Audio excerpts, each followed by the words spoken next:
क्या है, इस सर्कुलर लूप की एक्सिस, ठीक है। रिकॉर्डिंग ओके, तो प्रोग्राम स्टार्ट कर सकते हैं अब हम। वर्टिकल कंपोनेंट्स कैंसिल हो जाते हैं, हॉरिजॉन्टल कंपोनेंट सेम डायरेक्शन में होते हैं तो एड अप होंगे।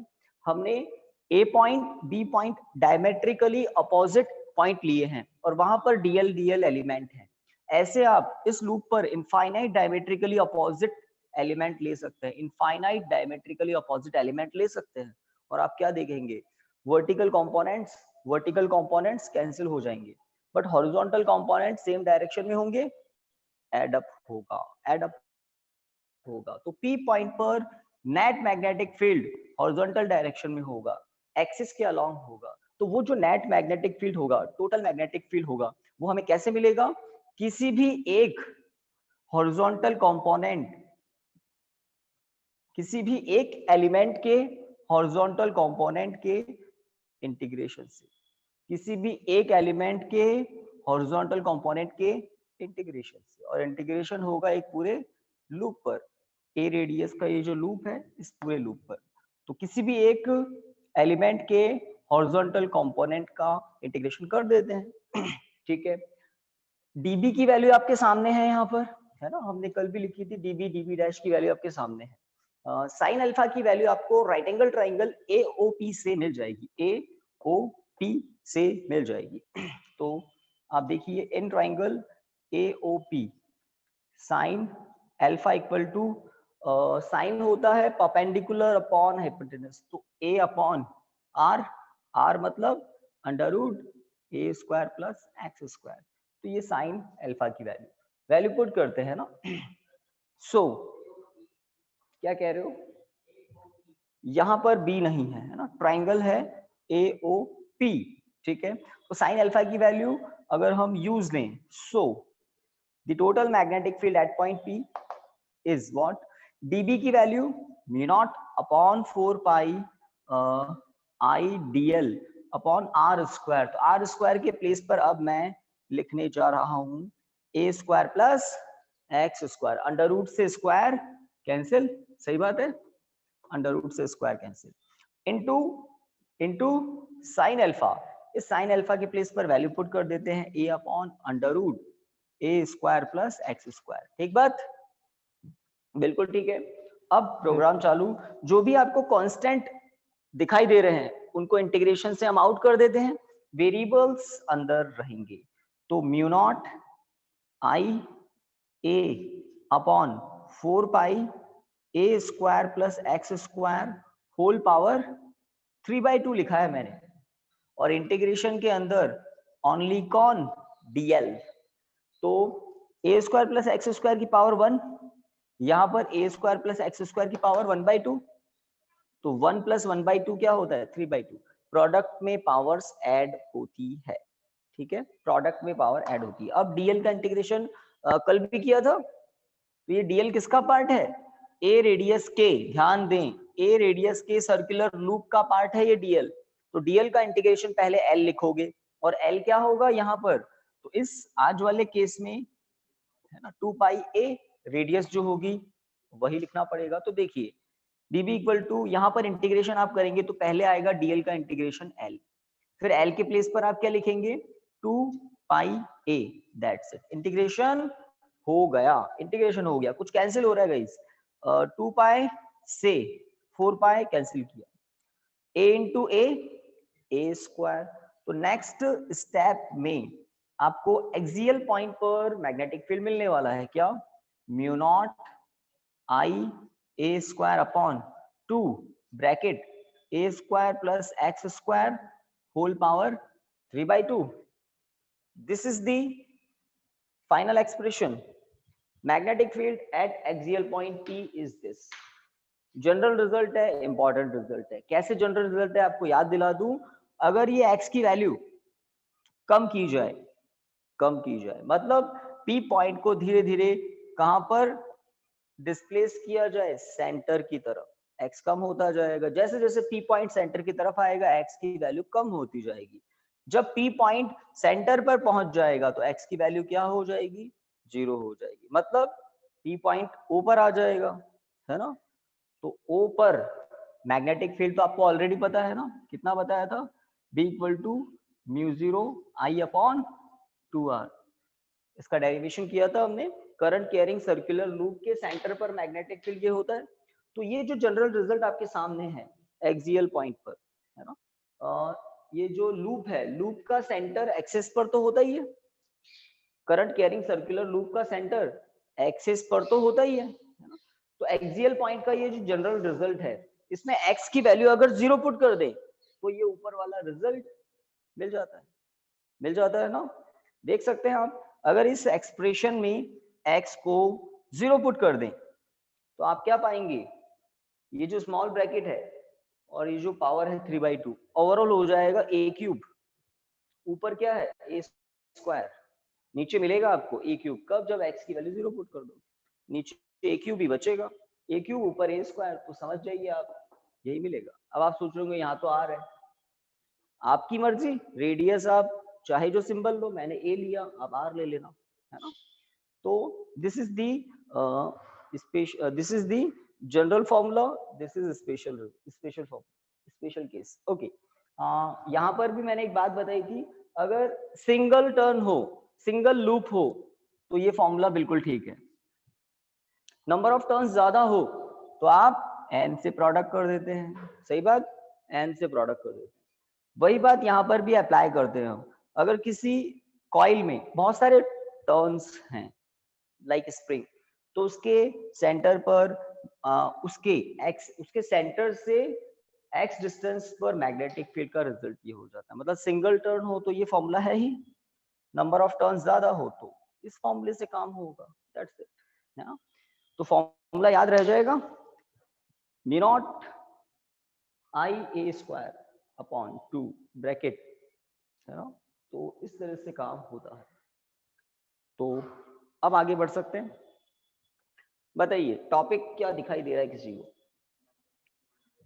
हाँ भाई, जो घर पर बैठे हैं, ऑडियो वीडियो सब सही चल रहा है, इनका भी स्क्रीनशॉट, ऑडियो वीडियो सही चल रहा है, ठीक है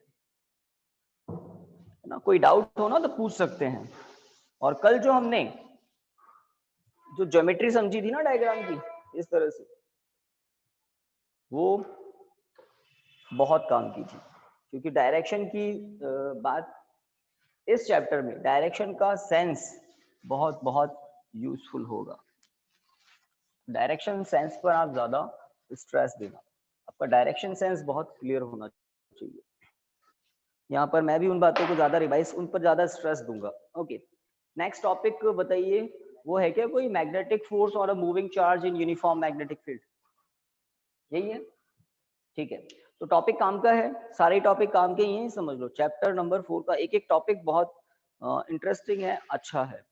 तो टॉपिक है मैग्नेटिक फोर्स, जिसको आप किससे रिप्रेजेंट करेंगे, सिंबल Fm से। Magnetic force on a moving charge, let कोई चार्ज पार्टिकल है Q और वो किसी v स्पीड से मोशन कर रहा है, किसमें, मैग्नेटिक फील्ड में। मैग्नेटिक फील्ड के लिए आपको याद होगा हम कौन सा सिंबल यूज लेंगे, B। तो अगर कोई charge particle Q uniform magnetic field B में v वेलोसिटी से मोशन कर रहा है, तब वो मैग्नेटिक फोर्स एक्सपीरियंस करता है। अब हम डायग्राम से बात को समझते हैं। तो ये 4 फिजिकल क्वांटिटीज आपको दिख रही है, Q charge in coulomb, V velocity और स्पीड इन मीटर पर second, B magnetic field intensity in Tesla, Fm magnetic force, force तो न्यूटन में ही होगा। तो अब इन 4 फिजिकल क्वांटिटी में रिलेशन बताते हैं आपको क्या होगा। तो डायग्राम में हम काफी सारी डायरेक्शंस दिखाने वाले हैं। देखिए डायरेक्शंस को देखिए आप, तो वर्टिकली अपवर्ड, चलिए y डायरेक्शन ले लेते हैं, horizontally right side x direction, perpendicularly outward, सही बोल रहा हूँ, z डायरेक्शन सर ठीक है। हाँ भाई, कोई कुछ कह रहा है, सब ठीक चल रहा है। This is a charge particle Q which moving with velocity v, then the charged particle experiences a magnetic force. देखो पता कैसे लगता है आपको, 9th क्लास की या 11th क्लास की बात याद दिलाऊं, A equal to F upon M, सही बात। एक्सेलरेशन होगा फोर्स है तो, हाँ बोलिए, कोई कुछ कह रहा है बताइए। हाँ भाई कोई डाउट है क्या, आगे बढ़ सकते हैं। तो F अपॉन M सही सब जानते हैं एक्सेलरेशन होता है। मैं एक बात बताना चाह रहा हूँ, from first equation of motion V equal to U plus AT, अगर A 0 हो, फोर्स 0 हो तो A 0 होगा, और अगर A 0 हो तो वेलोसिटी चेंज नहीं होती, वेलोसिटी चेंज नहीं होती, सही बात है ना सर? वेलोसिटी चेंज क्यों नहीं होगी सर? भाई थोड़ा क्लियर बोलो ना, आपसे 3 बार तो मैंने, हाँ पूछिए, वापस पूछिए।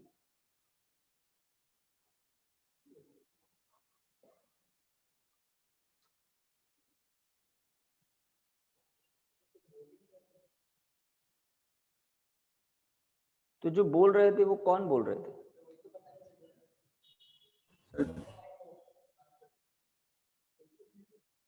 हाँ भाई कोई कुछ पूछेगा?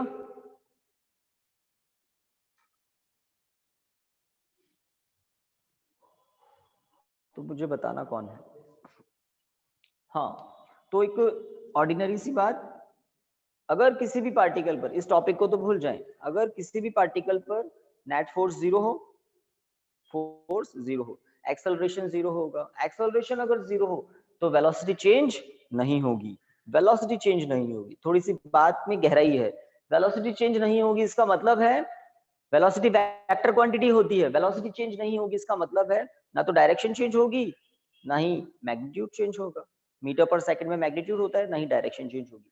तो अगर F नहीं है तो A नहीं होगा, A नहीं है तो वेलोसिटी चेंज नहीं होगी, वेलोसिटी चेंज नहीं होगी मतलब ना डायरेक्शन चेंज होगी ना ही वेलोसिटी का मैग्नीट्यूड चेंज होगा। अब जब कोई चार्ज पार्टिकल Q, एक्सपेरिमेंट बताते हैं ना, ये पूरा टॉपिक एक्सपेरिमेंट बेस्ड टॉपिक है।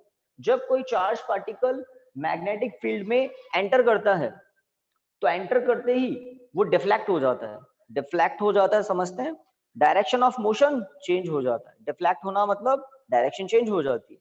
अब आप समझ जाओ कि चार्ज पार्टिकल जब जीरो मैग्नेटिक फील्ड में था तो विदाउट एनी डेविएशन एक कांस्टेंट स्पीड से चला आ रहा था, जैसे ही वो मैग्नेटिक फील्ड बी में एंटर करता है डिफ्लेक्ट हो जाता है, डिफ्लेक्ट हो जाता है।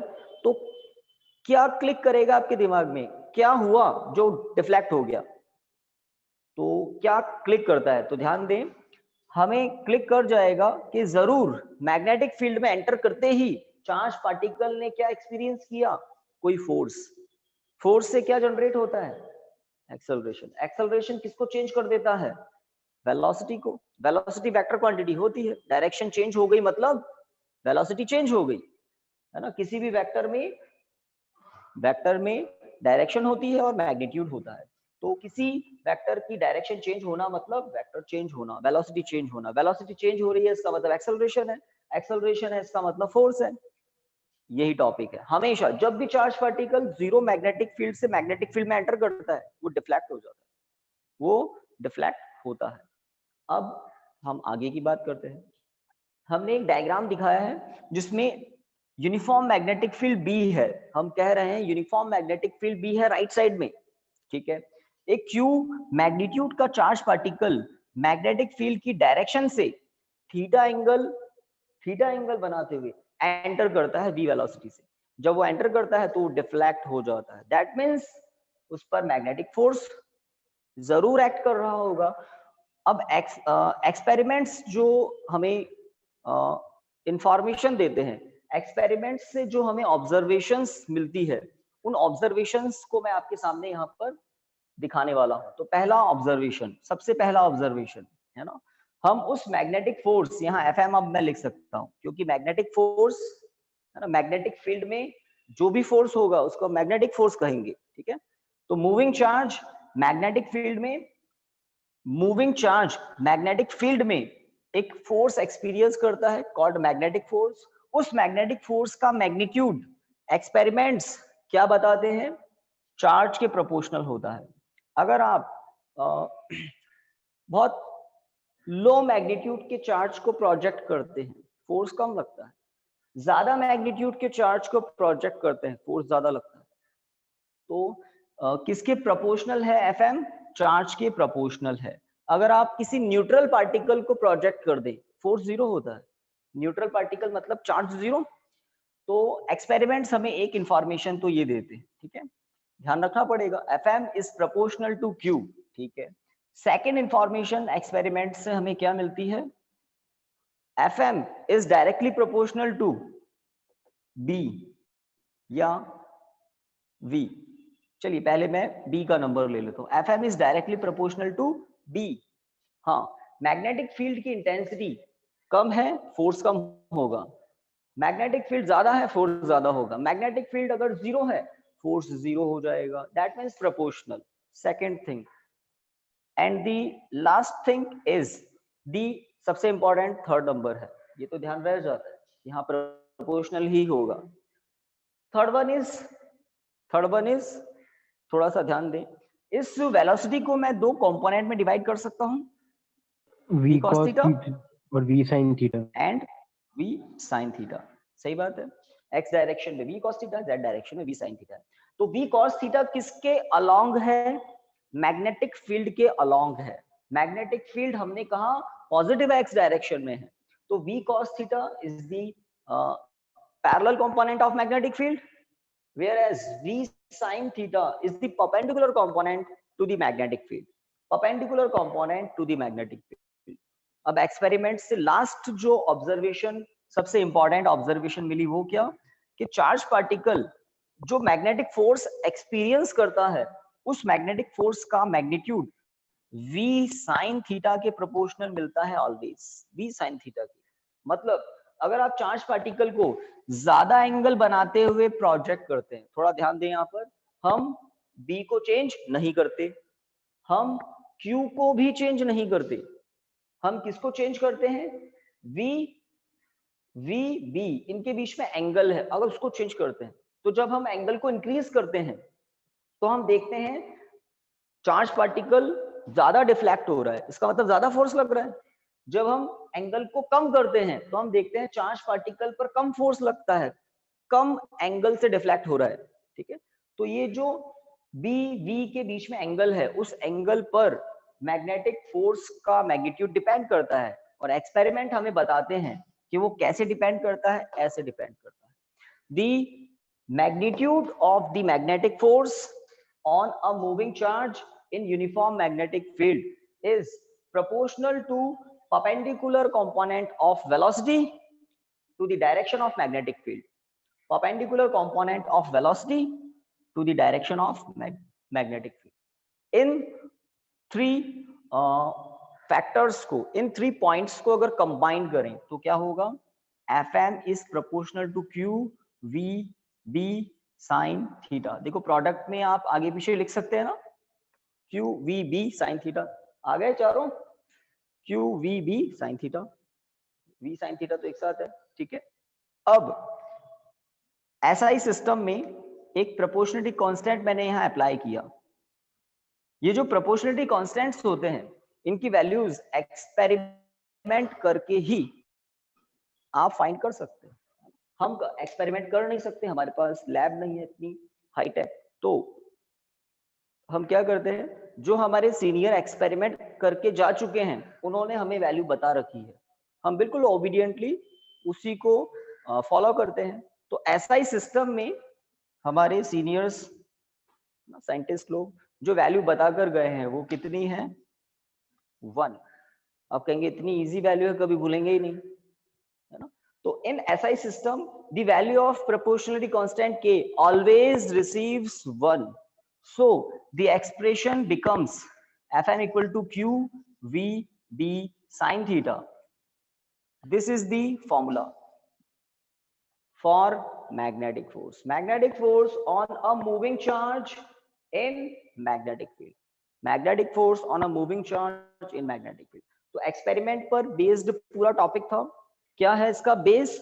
जब भी charge particle zero magnetic field से किसी नॉन जीरो मैग्नेटिक फील्ड में एंटर करता है वो डिफ्लेक्ट हो जाता है। डिफ्लेक्ट हो रहा है मतलब हमारी बत्ती जल गई कि जरूर कोई ना कोई फोर्स होगा, तभी तो वेलोसिटी की डायरेक्शन चेंज हुई है ना।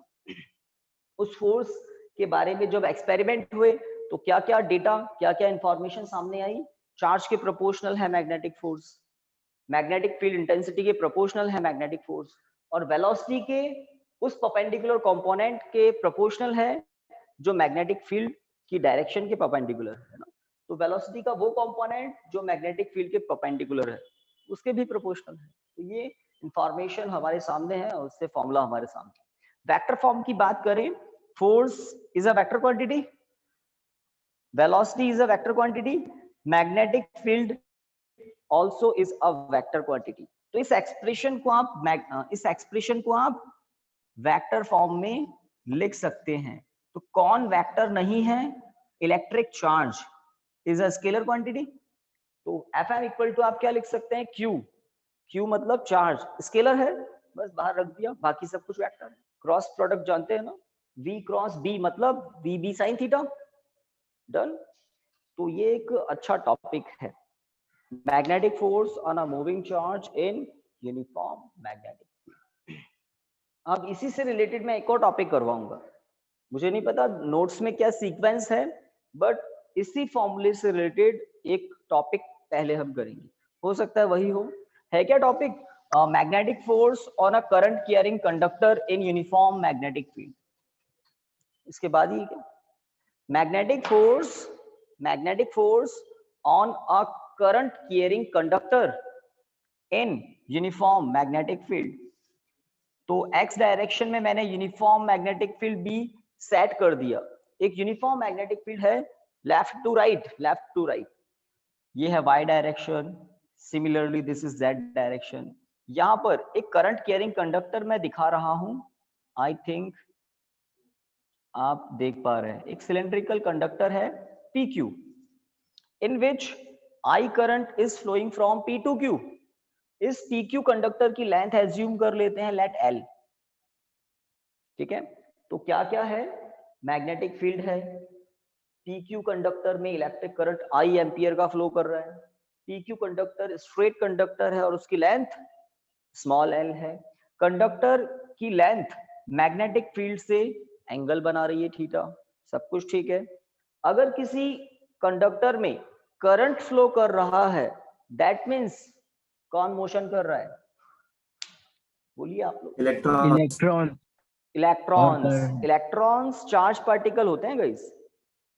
कंडक्टर में करंट फ्लो कर रहा है तो 100% इसके अंदर चार्ज पार्टिकल्स इलेक्ट्रॉन मोशन कर रहे हैं। ड्रिफ्ट वेलोसिटी होती है ना, मोशन कर रहे हैं किसी एक पॉइंट से दूसरे पॉइंट की तरफ, ठीक है। इलेक्ट्रॉन्स नेगेटिवली चार्ज पार्टिकल होते हैं। इलेक्ट्रिक करंट की डायरेक्शन के अपोजिट डायरेक्शन में इलेक्ट्रॉन का मोशन होता है, इन जनरल सब जानते हैं। जिस डायरेक्शन में करंट है इलेक्ट्रॉन्स का मोशन उसके अपोजिट हो रहा होता है, ठीक है। कुल मिलाकर करंट है, दैट मीन्स इलेक्ट्रॉन ड्रिफ्ट कर रहे हैं कंडक्टर के अंदर। मैं मान लेता हूं इलेक्ट्रॉन v वेलोसिटी से ड्रिफ्ट कर रहे हैं, होता है ना एक वेलोसिटी, ड्रिफ्ट वेलोसिटी vd। तो मैं मान रहा हूं कि इलेक्ट्रॉन इस कंडक्टर में v ड्रिफ्ट वेलोसिटी से मोशन कर रहे हैं। तो इलेक्ट्रॉन्स को q एंड से p एंड तक आने में कितना टाइम लगेगा?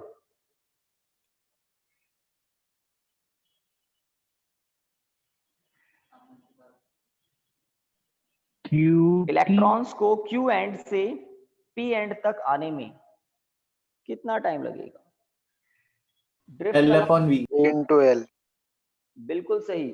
PQ एक स्ट्रेट कंडक्टर है और स्ट्रेट लेंथ डिस्प्लेसमेंट के इक्वल होती है ना गाइस, स्ट्रेट लेंथ डिस्प्लेसमेंट के इक्वल होती है।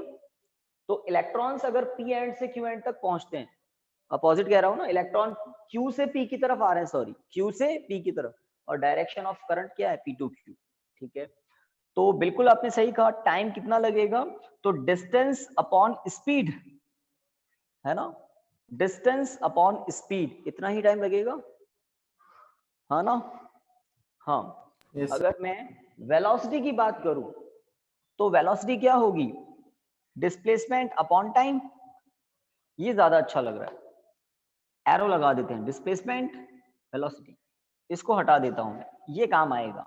तो इलेक्ट्रॉन्स की ड्रिफ्ट वेलोसिटी क्या होगी, डिस्प्लेसमेंट अपॉन टाइम। मैंने मान लिया स्मॉल टी टाइम में इलेक्ट्रॉन्स क्यू एंड से पी एंड तक पहुंचते हैं। स्मॉल टी टाइम में इलेक्ट्रॉन्स इस कंडक्टर को क्रॉस कर लेते हैं, मतलब कितना डिस्प्लेसमेंट कवर कर लेते हैं, एल डिस्प्लेसमेंट कवर कर लेते हैं। कितने टाइम में, टी टाइम में। तो displacement upon time, this is the drift velocity of free electrons. Electron charge particle है, इलेक्ट्रॉन्स चार्ज पार्टिकल है, ठीक है। अब चार्ज का पता कैसे लगाएगा, इस कितना चार्ज क्रॉस कर गया टी टाइम में, कोई बताओ मुझे।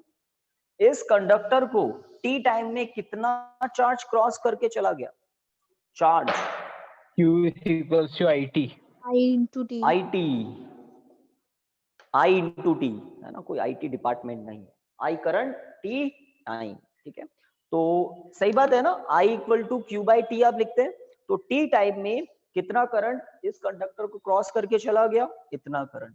टी वही टाइम है, ये टी एग्जैक्टली उतना ही टाइम है, ठीक है। दूसरी इंफॉर्मेशन आपके सामने है,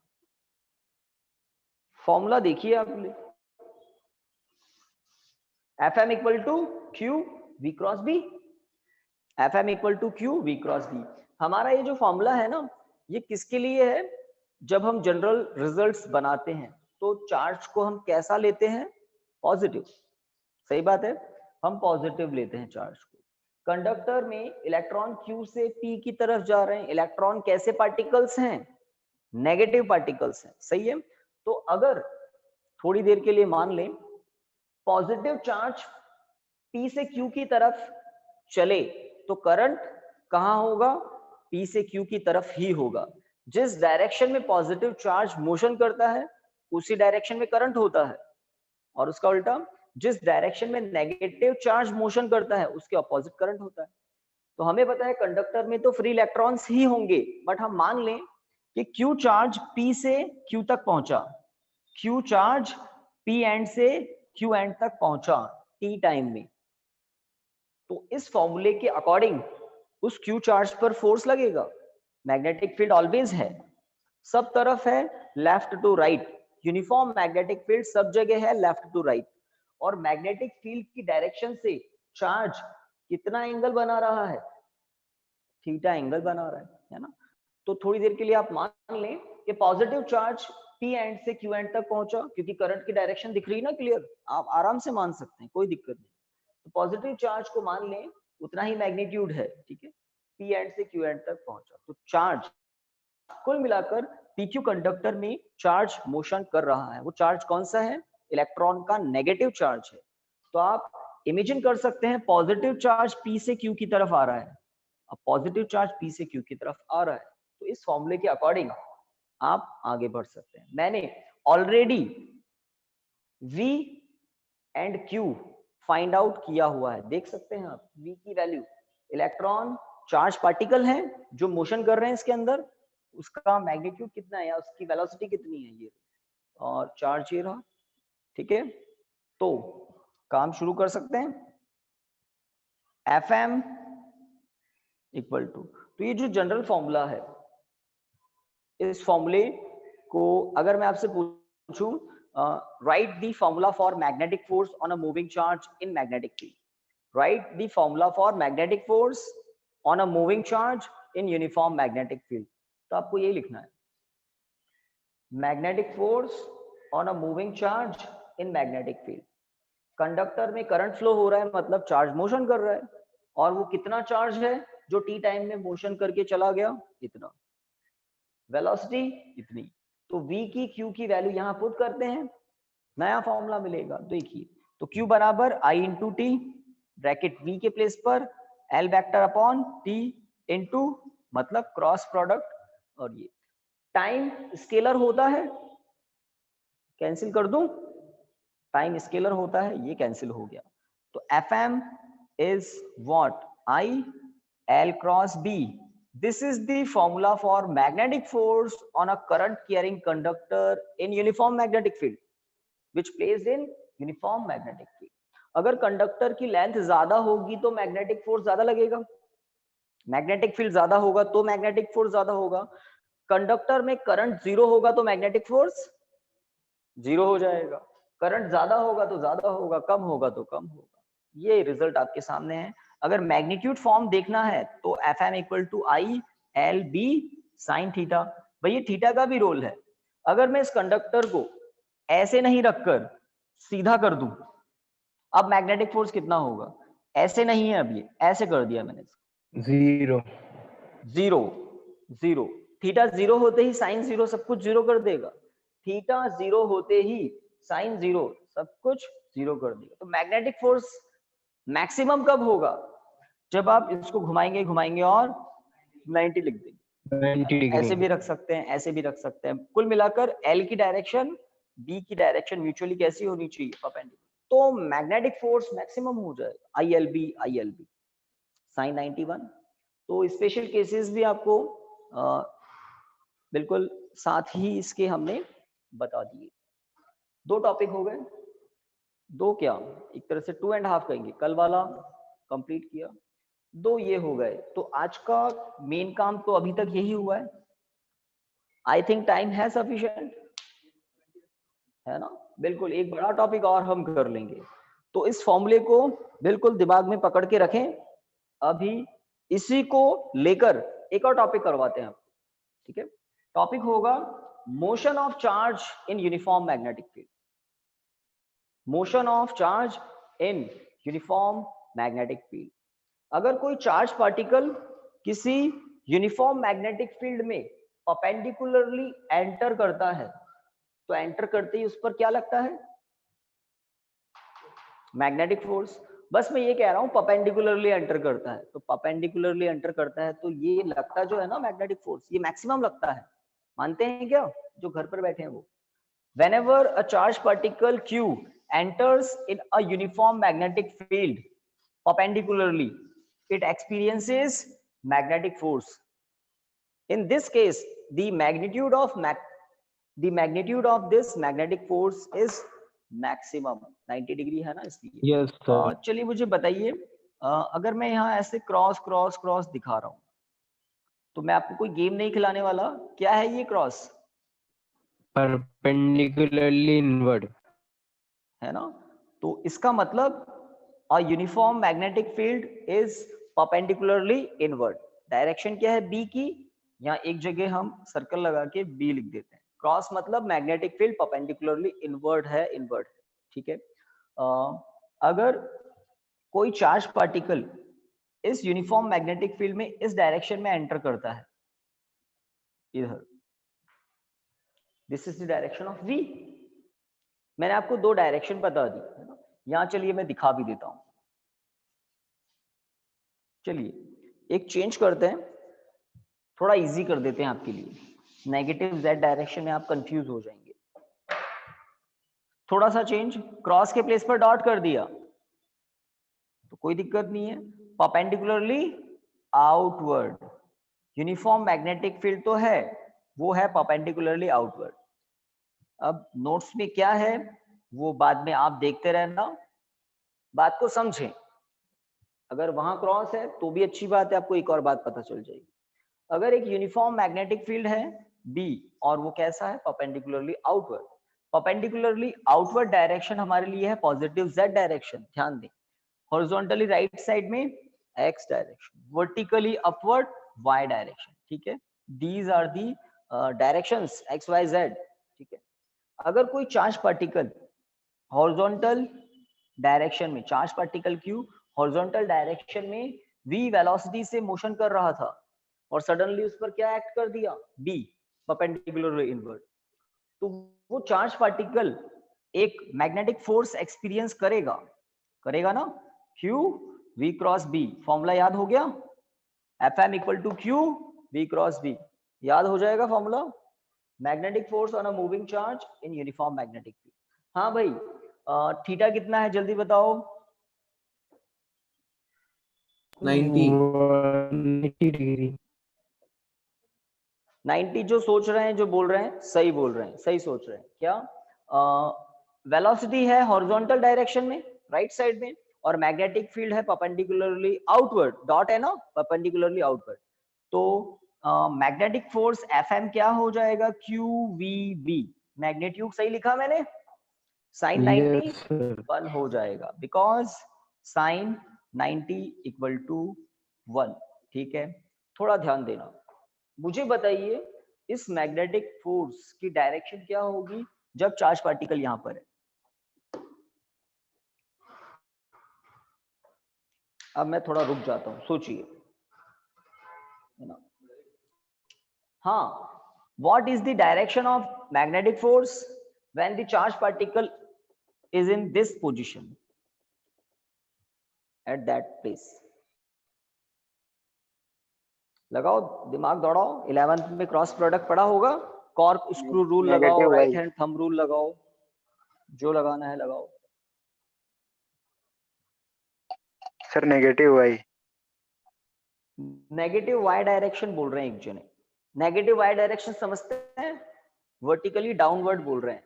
ठीक है, और कोई एक आंसर आया, 2-3 जने बोल दें तो फिर मैं आगे बताऊंगा। बताइए भाई, घर वाले, यहाँ वाले, what is the direction of this magnetic force when the charge negative particle? y। Negative Y बोल रहे हैं, एक और ही पॉजिटिव वाई। वापस बोलो क्या कह रहे हो।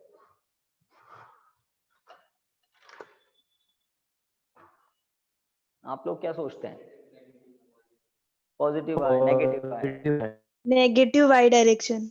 नेगेटिव वाई, तो वाई को तो सबने पकड़ रखा है, ज्यादातर नेगेटिव वाई बोल रहे हैं, कुछ पॉजिटिव वाई सोच रहे हैं शायद, और एक्चुअल में क्या होगा चेक करते हैं, है ना, चेक करते हैं।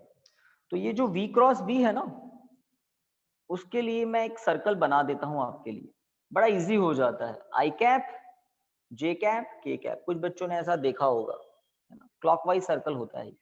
जब आप I क्रॉस J करते हो तो K मिलता है, सुना होगा ऐसा। J क्रॉस K करते हो तो I, K क्रॉस I करते हो तो J, क्लॉकवाइज डायरेक्शन में पॉजिटिव रिजल्ट मिलते हैं। बट अगर उल्टा करो आप, K क्रॉस J तो माइनस I मिलेगा, J क्रॉस I करोगे minus K, minus minus, anti clockwise में माइनस रिजल्ट मिलते हैं। अब यहाँ देखते हैं हमें क्या करना पड़ेगा। तो यहाँ है V cross B, V cross B, तो V मतलब कौन सा direction, I cap, horizontally right side में क्या है, वेलोसिटी। B मतलब कौन सा डायरेक्शन, K कैप, तो I cross K cap result क्या मिलेगा, minus J. I cross K cap result क्या मिलेगा, माइनस K जे। कैप। आप खुद सोच लो, उल्टा चलना पड़ेगा ना एंटी क्लॉकवाइज, तो I क्रॉस K क्या मिलेगा, minus J cap. Minus J cap मतलब vertically downward, negative Y direction. तो देखिए जब कोई चार्ज पार्टिकल इस तरह से मोशन करने के लिए आगे जाता है तो वो आगे जा नहीं पाता है, मैग्नेटिक फोर्स उसको घुमाने लग जाता है, मैग्नेटिक फोर्स उसको मैग्नेटिक फील्ड में ही सर्कल डिस्क्राइब करवाने लग जाता है, घुमाने लग जाता है। रीजन, जब चार्ज पार्टिकल यहां था उसकी वेलोसिटी एक मोमेंट के लिए हॉरिजॉन्टल राइट साइड में थी, तब चार्ज पार्टिकल पर फोर्स किस डायरेक्शन में था, आपने अभी अभी कहा ना, एरो सही किया मैंने, यही तो कहा, वर्टिकली डाउनवर्ड मतलब माइनस J कैप मतलब माइनस वाई। ठीक है, अगर चार्ज पार्टिकल घूमता हुआ यहां पहुंच जाता है और उसकी इस मोमेंट पर वेलोसिटी इस डायरेक्शन में होती है, ध्यान दें, सर्कल डिस्क्राइब करेगा तो कभी यहां भी पहुंचेगा, इस पॉइंट पर टेंजेंट वेलोसिटी की डायरेक्शन बताएगा, तो मैंने टेंजेंट ड्रॉ की, ये वेलोसिटी की डायरेक्शन। फटाफट मुझे बताओ, जब चार्ज पार्टिकल यहां पहुंचेगा, वेलोसिटी जब टेंजेंटली डाउनवर्ड होगी, तब मैग्नेटिक फोर्स की डायरेक्शन क्या होगी, जैसे ये बताया ना आपने, बताओ क्या होगी, तसल्ली से, है ना, जल्दीबाजी तो करनी ही नहीं है, आराम से। Minus negative plus X. Y negative X बता रहे हैं, माइनस एक्स बता रहे हैं यहाँ पे भी, और बताओ, माइनस एक्स। माइनस एक्स ज्यादा बता रहे हैं, और माइनस एक्स बिल्कुल सही जवाब है। कैसे सही जवाब है, क्योंकि जब हम इस प्लेस की बात कर रहे हैं तो वेलोसिटी का डायरेक्शन है negative J cap, negative J cap cross magnetic field always क्या है, आउटवर्ड, पॉजिटिव Z डायरेक्शन। अब इन दोनों का क्रॉस प्रोडक्ट का रिजल्ट क्या होगा, आराम से देखो। तो J क्रॉस K क्या होता है? I। कुछ गड़बड़ कर दिया क्या? तो माइनस J तो लिखना था। सर सही है। बताइए, तो ये तो पॉजिटिव एक्स क्यों आ रहा है? गलत बात। बताइए भाई, क्या समस्या है? सर ये हाँ, J क्रॉस तो के I हो J जाएगा, क्रॉस K माइनस क्या I आता हो है? जाएगा। आई कैप। तो उसको ऐसे लिखते हैं, चलिए। नेगेटिव को मैंने एक स्टेप, ये नेगेटिव है ना, उसको मैंने बाहर किया। तो J क्रॉस K क्या होता है ना? साफ साफ दिख रहा है उस सर्कल में। J क्रॉस K क्या होता है? पॉजिटिव आई। क्लॉकवाइज चल रहे हैं ना, J क्रॉस K मतलब क्लॉकवाइज आ रहे हैं, तो रिजल्ट क्या मिलेगा? Positive I, positive I. But बाहर क्या है? नेगेटिव। तो ये नेगेटिव वाला बाहर है ना, तो इसका मतलब मैग्नेटिक फोर्स किस डायरेक्शन में होगा? नेगेटिव एक्स डायरेक्शन में। नेगेटिव आई मतलब नेगेटिव एक्स डायरेक्शन में। तो देखो एरो, एरो देखिए अब मैंने जो अप्लाई किया, लेफ्ट साइड है ये। लेफ्ट साइड मतलब नेगेटिव आई कैप, नेगेटिव एक्स। ठीक है। जब चार्ज पार्टिकल सर्कल डिस्क्राइब करता हुआ लोवेस्ट पॉइंट पर पहुंचेगा, लोवेस्ट पॉइंट पर पहुंचेगा, तो वेलोसिटी की डायरेक्शन आप सोच सकते हैं टेंजेंटली, टेंजेंटली होगी, और वो राइट साइड में होगी, सॉरी लेफ्ट साइड में होगी। चार्ज पार्टिकल जब इस प्लेस पर पहुंचेगा घूमता हुआ, सर्कल डिस्क्राइब करता हुआ, उस मोमेंट पर मैग्नेटिक फोर्स कहां होगा? Positive Y। Positive y। Positive Y, positive Y, positive Y, है ना? काफी बच्चे ने पहले से सोच लिया और सही सोचा, और मैं बता भी देता हूं, जैसे हम ये क्रॉस प्रोडक्ट कर रहे हैं ना, तो जब चार्ज पार्टिकल यहां है तो वेलोसिटी कहां है? माइनस आई कैप की डायरेक्शन। सही लिख रहा हूं? Magnetic field always perpendicularly outward. इन दोनों का क्रॉस प्रोडक्ट किस डायरेक्शन में होगा? माइनस, बाहर किया, आई क्रॉस के। रिजल्ट बताइए क्या आता है? आई क्रॉस के रिजल्ट क्या आएगा? माइनस जे। उल्टा चलना पड़ेगा ना, आई क्रॉस के लिए आपको एंटी क्लॉकवाइज चलना पड़ेगा, तो रिजल्ट आएगा माइनस जे। माइनस माइनस क्या हो जाएगा? प्लस। तो प्लस जे कैप मतलब ऊपर की तरफ। This is the direction of magnetic force. Final है ना, 3 प्लेसेस पर हमने एफएम की डायरेक्शन को दिखा दिया। लास्ट, जब चार्ज पार्टिकल रिवॉल्यूशन करता हुआ यहां पहुंचेगा, उसके वेलोसिटी की डायरेक्शन जब वर्टिकली अपवर्ड होगी, पॉजिटिव वाई डायरेक्शन में होगी, तब मैग्नेटिक फोर्स किस डायरेक्शन में होगा? प्लस माइनस एक्स डायरेक्शन में होगा। सही सोच रहे हैं? कैसे? आप चेक कर सकते हैं। जे कैप क्रॉस के कैप इक्वल टू क्या मिलेगा? आई कैप। वी जे कैप के अलोंग मैग्नेटिक फील्ड आउटवर्ड है, रिजल्ट क्या आएगा? सही है। और हर प्लेस पर, ये तो हमने 4 स्पेशल प्लेस देख लिए, इस सर्कल पर इनफाइनाइट पॉइंट होंगे। हर पॉइंट पर चार्ज पार्टिकल पर मैग्नेटिक फोर्स किस डायरेक्शन में होगा? Towards a centre of a circular path, towards a centre of a circular path, towards a centre of a circular path होगा, है ना? और आपने शायद एक नाम सुना होगा फोर्स का, सेंट्रीपिटल फोर्स। सेंट्रीपिटल फोर्स नाम सुना होगा। Centripetal force F C M V square upon R. अगर इस पूरे यूनिवर्स में कहीं भी सर्कुलर मोशन हो रहा है, तो विदाउट सेंट्रीपिटल फोर्स पॉसिबल नहीं है। कोई ना कोई सेंट्रीपिटल फोर्स होता है जो पार्टिकल को सर्कल डिस्क्राइब करवाता है ना? 100%। इलेक्ट्रॉन अगर एटम के न्यूक्लियस के अबाउट इलेक्ट्रॉन रिवॉल्व कर रहे हैं, तो उसको कहां से मिल रहा है? इलेक्ट्रॉन को सेंट्रीपिटल फोर्स कहां से मिल रहा है? न्यूक्लियस के अट्रैक्शन फोर्स से, कूलॉम फोर्स, है ना? न्यूक्लियस के अबाउट इलेक्ट्रॉन जो ऑर्बिटिंग करते रहते हैं, तो इलेक्ट्रॉन पर एक अट्रैक्शन होता है ना? हमारा प्लेनेट अर्थ सन के अबाउट ऑर्बिटिंग कर रहा है, तो सन का ग्रेविटेशनल अट्रैक्शन फोर्स ऑलवेज सन की तरफ है। सही बात है।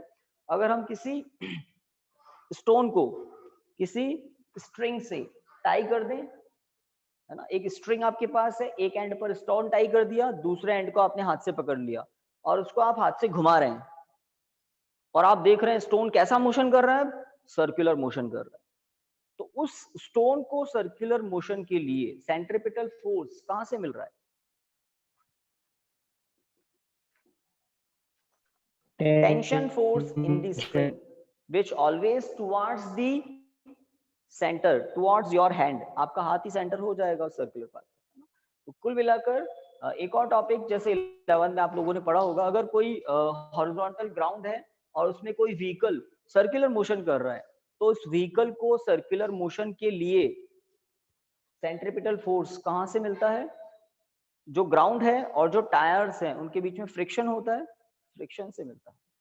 बहुत सारे ऐसे एग्जांपल हैं यूनिवर्स में जहां पर सर्कुलर मोशन अगर हो रहा है तो कोई ना कोई सोर्स है जिससे मिल रहा है सेंट्रीपिटल फोर्स। अब हम जिस टॉपिक में अभी प्रेजेंट में डिस्कस कर रहे हैं, तो हम हमेशा क्या देखते हैं, हम मतलब जब भी साइंटिस्ट लोगों ने एक्सपेरिमेंट किए, यूनिफॉर्म मैग्नेटिक फील्ड में चार्ज पार्टिकल को परपेंडिकुलरली एंटर करवाया, तो चार्ज पार्टिकल मैग्नेटिक फील्ड में रोटेशन करने लग गया, सर्कल डिस्क्राइब करने लग जाता है हमेशा। अब अगर सर्कल डिस्क्राइब करता है, इसका मतलब जरूर सेंट्रीपिटल फोर्स होगा। अब मुझे बताइए इस केस में सेंट्रीपिटल फोर्स कौन है? Magnetic magnetic force, FM. वो फोर्स जो सेंटर की तरफ हो वही क्या होता है हमारे लिए? Centripetal force. तो इस चार्ज पार्टिकल को सर्कल डिस्क्राइब करवाने के लिए कौन सा फोर्स काम कर रहा है? एफएम। मैग्नेटिक फोर्स ही सेंट्रीपिटल फोर्स का रोल प्ले कर रहा है यहाँ पर। तो एफएम ही कौन है? एफसी। पहली बात, इस टॉपिक में एफएम कौन है? एफसी का रोल प्ले कर रहा है। एफएम का फॉर्मूला अगर मैं QVB लिख दूं, आपको बुरा तो नहीं लगेगा? एफएम के प्लेस पर QVB,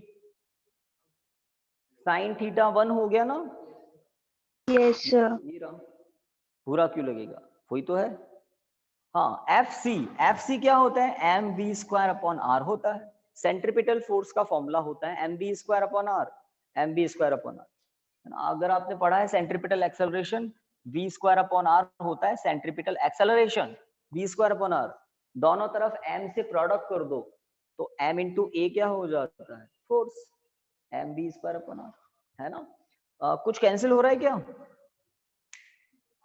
v कर दें? v कैंसिल, एक v कैंसिल, ठीक है? तो एक v कैंसिल, तो क्या ऐसा लिख सकता हूं mv/qb? तो this is an important result. आपको है ना धीरे धीरे समझाते हुए मैं टॉपिक को कंप्लीट करने वाली कंडीशन में आ गया। This is the formula of radius of circular path when a charge particle describes circle in uniform magnetic field. अगर कोई charge particle uniform magnetic field में सर्कल डिस्क्राइब कर रहा है तो उसके सर्कुलर पाथ की रेडियस का फॉर्मूला आपके सामने है। mv होता है momentum, m into v numerator में, है ना? तो अगर मोमेंटम ज्यादा है तो रेडियस ज्यादा होगी, मोमेंटम कम है तो रेडियस कम होती जाएगी। जैसे जैसे स्पीड बढ़ेगी मोमेंटम बढ़ेगा, सर्कल बड़ा होता जाएगा। हाँ, अगर हम mv को कांस्टेंट रखें, linear momentum is a constant. अब अगर आप मैग्नेटिक फील्ड की इंटेंसिटी बढ़ाएंगे तो क्या होगा? सर्कल छोटा होता जाएगा, है ना? तो m को चेंज नहीं करें, v को चेंज नहीं करें, q को भी चेंज नहीं करें, मैग्नेटिक फील्ड की इंटेंसिटी बढ़ाएं तो रेडियस छोटी होती जाएगी, इनवर्सली प्रोपोर्शनल है। रीजन fm जो है वो अंदर अंदर अंदर अंदर की तरफ चार्ज पार्टिकल को लेकर जाए। तो this is a practical result, r equal to mv/qb। ठीक है? अगर आपसे एक और बात पूछें, भाई जहां भी सर्कुलर मोशन होता है ना, वहां पर टाइम पीरियड की बात आ जाती है। टेंशन नहीं है, टेंशन कुछ भी नहीं है यहाँ पर। This is time period of revolution. एक साइकिल कंप्लीट करने में कितना टाइम लगता है? लेट कैपिटल टी टाइम लगता है। क्या होता है कैपिटल टाइम? क्या होता है? तो टाइम होता है distance upon speed, 2πr/v. 2πr/v, distance upon speed. 2πr/v. एक साइकिल में डिस्टेंस होता है इक्वल टू सरकमफेरेंस, और स्पीड आपको दिख ही रही है, magnitude of velocity is speed, uniform speed.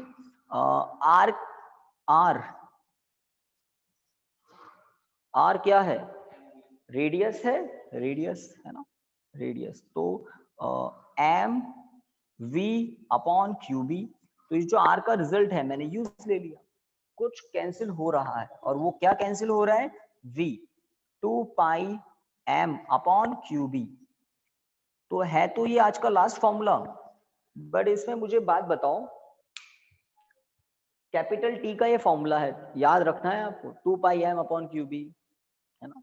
तो मैं तो याद नहीं रखता, बट आपको कह रहा हूँ याद रखना है। मैं फटाफट डेराइव कर लेता हूँ, आधा काम दिमाग में, जरूरत होती हो तो पेन भी चला लेते हैं।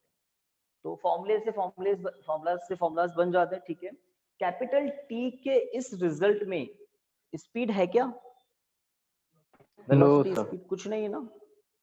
अगर चार्ज पार्टिकल फास्ट चले तो टाइम कम लगना चाहिए ना। अगर चार्ज पार्टिकल फास्ट चले तो टाइम कम लगना चाहिए, बट Yes. टाइम स्पीड पर डिपेंड ही नहीं कर रहा, हमें ये फॉर्मूला बता रहा है। Is it true? अगर चार्ज पार्टिकल स्लो चले तो भी उतना ही टाइम लगेगा इस फॉर्मूले के अकॉर्डिंग, क्योंकि टाइम v पर डिपेंड ही नहीं कर रहा, q पर कर रहा है, b पर कर रहा है, m पर भी कर रहा है, v पर नहीं कर रहा time. How it is possible?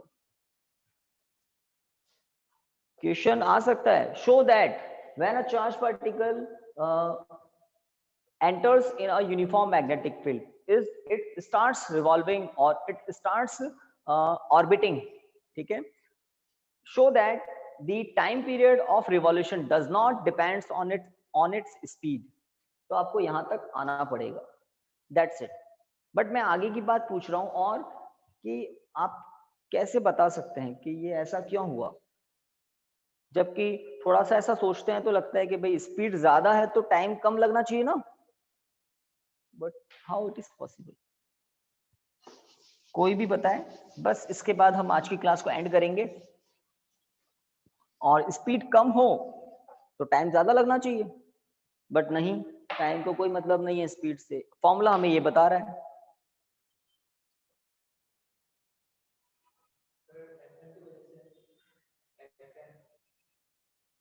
FM की वजह से। देखिए, अगर स्पीड को आप बढ़ाएंगे तो आपका पाथ है ना बड़ा हो जाएगा। स्पीड अगर ज्यादा होगी तो पाथ, रेडियस बड़ा होते ही पाथ बड़ा हो गया, तो गाइस स्पीड बढ़ रही है तो पाथ भी तो बढ़ रहा है, पाथ भी तो बढ़ रहा है। उस बढ़े हुए पाथ को ज्यादा स्पीड से पार्टिकल एग्जैक्टली उतने ही टाइम में कवर कर लेता है। दूसरा उल्टा सुन लो, अब अगर स्पीड को आप कम करें तो सर्कुलर पाथ की रेडियस कम हो जाएगी, मतलब पाथ ही कम हो जाएगा, पाथ शॉर्ट हो जाएगा। तो शॉर्ट पाथ को कंपैरेटिवली कम स्पीड से चार्ज पार्टिकल एग्जैक्टली उतने ही टाइम में कवर कर लेता। समझ रहे हैं? तो आंसर आता है स्पीड चेंज होते ही पाथ चेंज हो जाता है ना, इसलिए। ठीक है, तो आज की क्लास को हम यहाँ स्टॉप करते हैं, कल कुछ नया करेंगे, है ना। जो नोट्स हैं वो आप हैंड रिटन नोट्स में कन्वर्ट कर लें, अपने हाथ से भी लिख लें। कोई कुछ कह रहा है घर से? सर सेंट्रीफ्यूगल फोर्स क्या होता है? सेंट्रीफ्यूगल फोर्स कुछ नहीं होता है, सेंट्रीफ्यूगल फोर्स वर्चुअल फोर्स होता है, वर्चुअल फोर्स होता है ना। वो एक्चुअल में एक्ट नहीं करता, it appears to acts on a body. ठीक है, जैसे किसी फुटबॉल पर डस्ट लगी हुई है ना, स्पिन कर दिया, डस्ट बाहर चले जाती है, आपको ऐसा लग रहा है बाहर चले जाती है, बट वो एक्चुअल में पता है कहाँ गई है, सरफेस के टेंजेंट के अलाउंग दूर चले जाती है। तो एक्चुअल में आपने स्पिन किया ना फुटबॉल को, तो डस्ट का लीनियर मोशन होता है, सर्कल डिस्क्राइब करते हैं, और वो लीव कर जाती है, स्लाइड कर जाती है। तो एक्चुअल में कुछ फोर्स नहीं होता, इट्स नहीं है, कोई पता नहीं, किसी को याद आ गया होगा। ठीक है, तो गाइस क्लास को अभी तो स्टॉप करते हैं।